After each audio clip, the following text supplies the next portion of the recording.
Our mission is to find the next great jewelry designer. We're going to give you Swarovski Passion Topaz genuine gemstones. This is what I love. Blues and the greens? Yes. There's a lot she could do with her idea, but it's not planned really well, knowing what to do with what's burning in her.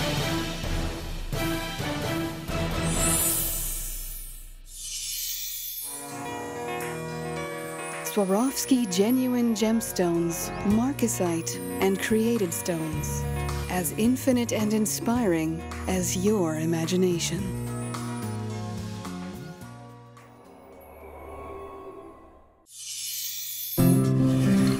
Really exciting. There are so many choices and so many options at a certain point in terms of where you can go with the piece, that input from a studied eye. It's exciting. So your inspiration really starts with the stone. Definitely. It's very Mondrian-like. I love inspiration from the past, She can be a Mondrian in jewelry. but I don't want it to be so obvious, it's like that's a copy of a Mondrian painting, but I think it'll be recognizable. She's in the right direction. Inserting a stone like a little surprise on the chain is not a bad idea, but she needs a push. This is too flat.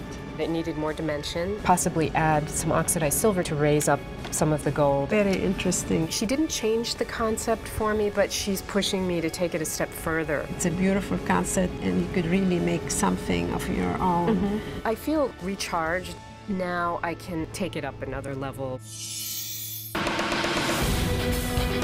The last couple of weeks have been interesting. The stones took me into new territory. I chose a lot of tinier stones that didn't end up working out, so all of that anxiety is coming up. You're trying to pour everything you have to say into one piece. I don't want to fall short.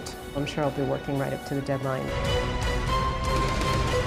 Welcome to Judgment Day. Rosanne did a very nice job presenting. I was very inspired when I saw the Passion Topaz green color. I use a lot of tourmalines from Brazil, so I felt familiar, but stretching myself a little bit because of the boldness of the size and shape. The inspiration is abstract art, design, and architecture from the 50s and 60s. And how did you pick the color schemes of the stones? From the 60s. Across the board, gold, green, and like white diamonds were a huge influence, so I felt like that was a perfect tie-in. I love the way she strung just little hints of trillium stones into the chain. The 22 karat gold looked great with the green stones. I would love to see it with a little black dress, with a beautiful jewel neckline, with even a white t-shirt. One of the challenges of a piece like that is that you can't just wear it with anything. You really have to plan it out. It would be a great runway showpiece. There's a few hints of white metal here. Yes. It does have a Mondrian inspiration.